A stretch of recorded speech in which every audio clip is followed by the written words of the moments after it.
Sabemos que a história da queda do Império Romano é muito mais complexa e matizada do que gostaríamos, especialmente para aqueles historiadores que amam narrativas simples e fáceis de ensinar. Eu até diria que a queda de Roma é possivelmente a queda mais complexa e mais frequentemente ensinada de forma errada de um império jamais existente. Nem mesmo conseguimos concordar quando caiu, nem onde caiu. Em 476 d.C., Rômulus Augustus foi forçado a abdicar pelo general germânico Odoacer. Foi quando o último imperador romano legítimo, Julius Nepos, foi assassinado. O último remanescente do Império Romano Ocidental caiu no oeste em 486.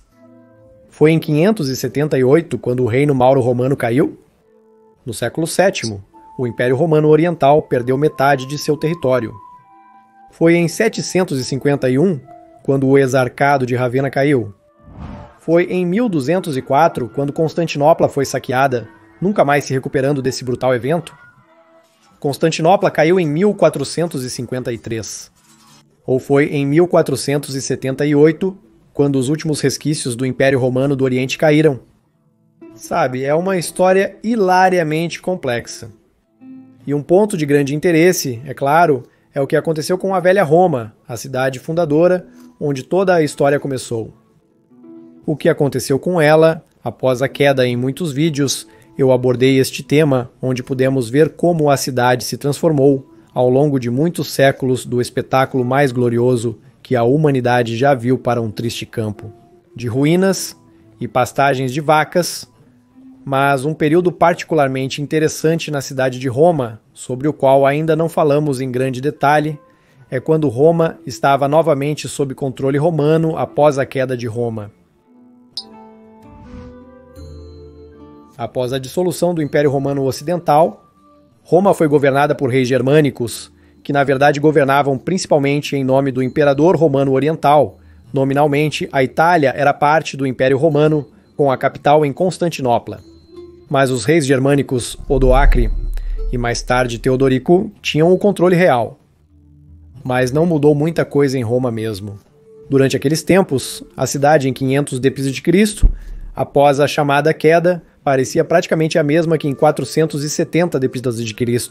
Mas então, no ano de 536 d.C., o Império Romano do Oriente decidiu reconquistar a perdida província da Itália, o antigo coração do Império Romano do Ocidente. E de fato foi parcialmente bem sucedido ao fazer isso.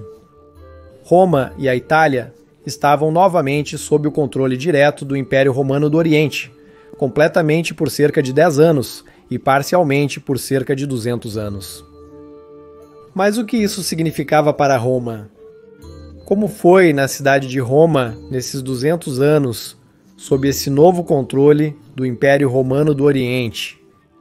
Já estabelecemos várias vezes neste canal que a cidade de Roma declinou drasticamente por causa das guerras góticas, que é o nome deste conflito de 25 anos entre o Império Romano do Oriente e o Reino Austro-Gótico. Enquanto Roma ainda pode ter tido entre 100 mil e até 200 mil pessoas vivendo dentro dos muros aurelianos por volta de 500 d.C., que mesmo ainda sendo a maior cidade da Itália, estava obviamente muito distante do pico de população de Roma de 1 milhão. Entretanto, isso mudou drasticamente após as guerras góticas. Até 560, a população havia despencado para um número surpreendentemente baixo de 30 mil pessoas, quando a guerra gótica ainda não estava completamente acabada e o general romano oriental Narses ainda estava lutando contra os últimos remanescentes góticos, francos e outros germânicos na Itália em meados dos anos 50 dos 500, ele montou sua residência em Roma, onde supostamente vivia no antigo Palácio dos Césares, no Monte Palatino. As finanças do império foram esgotadas pela longa guerra, e por isso não sobraram muitos fundos para restaurar a gigantesca cidade de Roma à sua antiga glória. Afinal, a estrutura da cidade, embora suas partes mais externas já estivessem caindo em ruínas, ainda estava praticamente intacta e poderia ter sido restaurada se houvesse a vontade e os fundos necessários. Sabemos que Narciso reparou algumas pontes na cidade e restaurou as muralhas aurelianas. Justiniano enviou a ele as sanções pragmáticas já em 554, que oficialmente fez da Itália novamente uma província do Império Romano com sua capital em Ravenna. Para todos os efeitos, Narcís agiu como vice-rei de Justiniano e depois de Justin II, e assim muitos realmente o chamam de o primeiro exarca. A lenda tem que Narcís era tirânico e que os romanos na cidade eram fortemente taxados. Ele até foi dito que havia saqueado o templo de Júpiter no Monte Capitolino em 572, roubando suas últimas estátuas restantes para enriquecer-se. O quanto disso é verdade é difícil de dizer, mas isso poderia ser um exagero. No entanto, pode ter havido um fundo de verdade em tudo isso, e, portanto, os romanos podem realmente ter sofrido sob seu domínio. Supostamente, ele foi chamado de volta mais tarde e forçado a se aposentar em Neápolis. Supostamente, ele foi enfurecido pela imperatriz Sofia, esposa de Justin II, e então ele enviou uma mensagem aos lombardos convidando-os para a Itália. No entanto, muitos duvidam desta história, já que seu corpo foi posteriormente devolvido a Constantinopla, e sua aposentadoria pacífica também não se encaixa nesta narrativa. Enquanto isso, Roma começou a se recuperar um pouco das devastações da Guerra Gótica. O Exarcado de Ravenna foi oficialmente estabelecido em 584 e isso trouxe um novo fluxo de imigrantes para Roma. A praga dos anos 590 foi um revés. No entanto, no início dos anos 600, muitos refugiados do leste vieram para Roma, fugindo da guerra sassânida. E assim, a população de Roma começou a aumentar novamente para cerca de 50 mil pessoas. A propósito, o Senado de Roma nunca realmente se recuperou da Guerra Gótica e foi grandemente reduzido em tamanho e estatura, especialmente porque Justiniano temia o Senado e diminuiu muito o seu poder.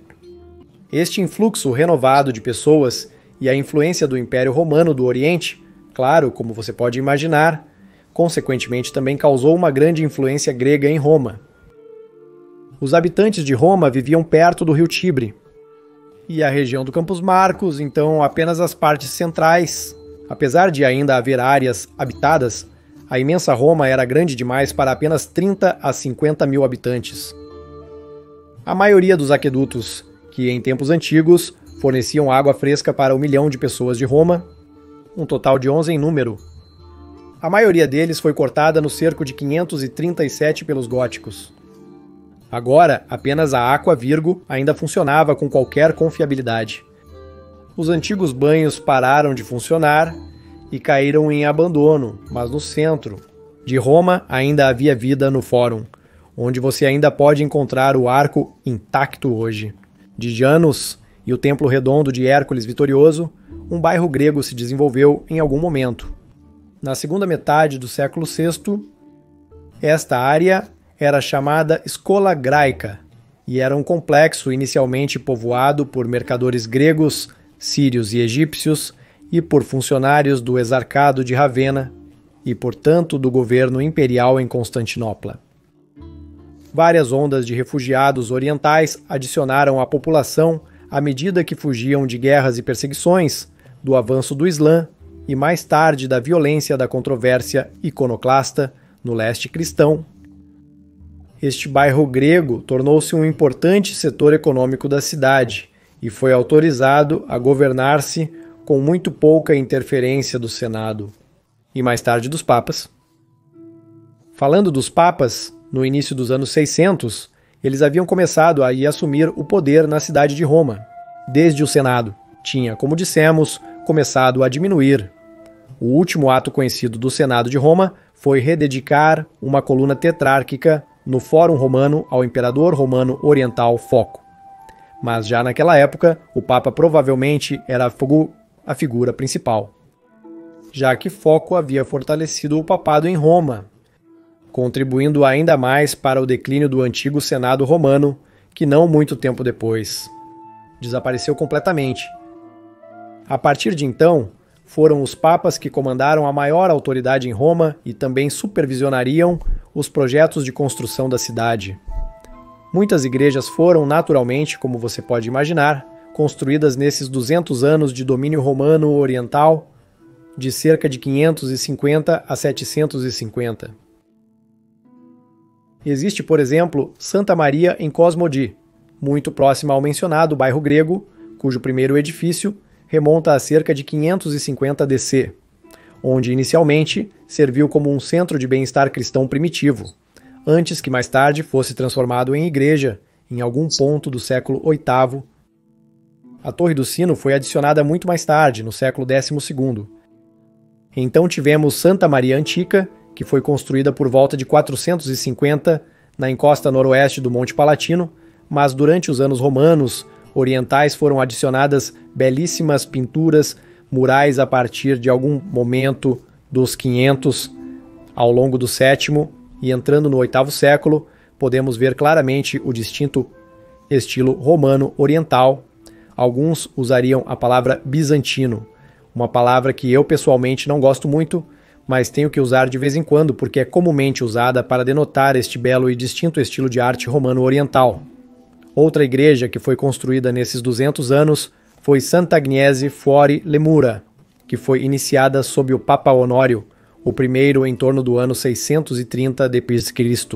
Aqui também podemos ver claramente a influência romana oriental que havia sido exercida pelas pessoas de Constantinopla em Roma. Depois, temos a incrível Igreja Redonda de San Teodoro al Palatino, que foi construída em algum ponto do VI século, possivelmente quando Roma já era novamente parte do Império Romano. Realmente não podemos contar a Igreja de Santo Cosma e Damiano, porque essa foi realmente apenas uma nova dedicação do Templo de Rômulo, que Maxêncio havia construído no início dos 300, e esta rededicação como uma igreja aconteceu em 527, antes de Roma se tornar novamente parte do Império Romano. E podemos apenas semi-contar Santa Prassede, porque só começou a ser construída em 780, depois que Roma deixou de fazer parte do Império Romano Oriental. No entanto, o estilo artístico era claramente ainda marcadamente bizantino. Certamente podemos contar o último monumento secular que foi erguido em Roma da Antiguidade Tardia ou da Alta Idade Média, dependendo de como você o vê, a saber, a Coluna de Focas.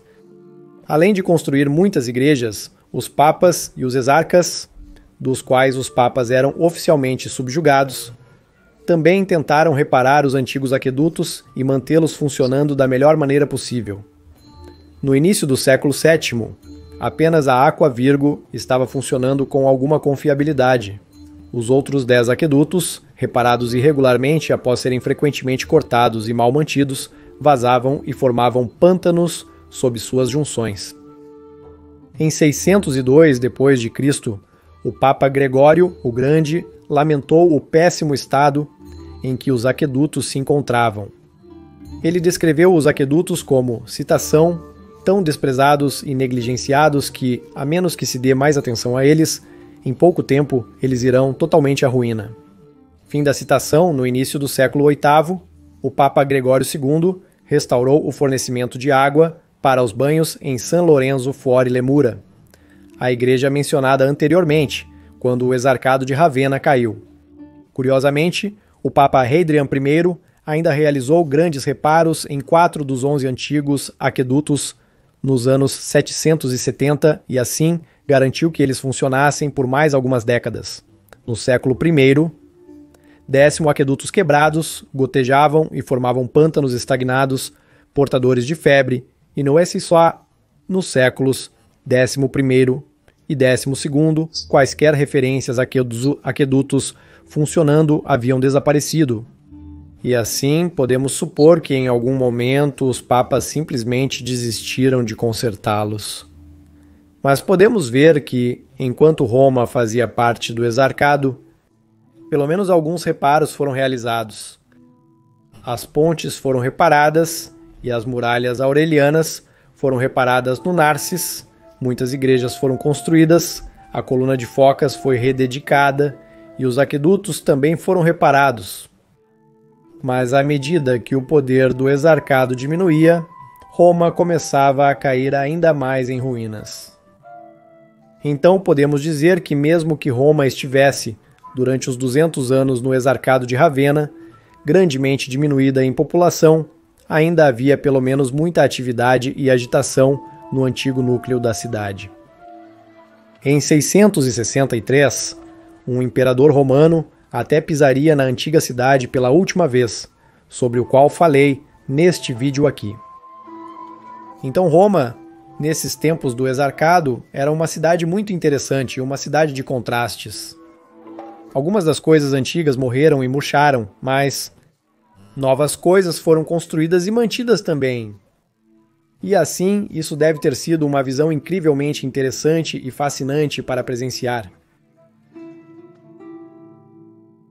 Se você gosta deste vídeo, por favor considere apoiar este canal via Patreon ou via associação do YouTube, porque é o seu apoio que torna este canal possível. Você teria minha mais profunda gratidão e, claro, gostaria de agradecer a todos que apoiam este canal. Vocês são incríveis e se quiserem saber mais sobre a transformação de Roma, de uma cidade gloriosa, para pasto de vacas, vocês podem assistir a este vídeo no canto superior direito. Mas se você quiser saber mais sobre como era 476, assista ao outro vídeo no canto inferior direito. Agradeço novamente a todos os amigos da História Romana, Gratias Tibiago e Beni Valete.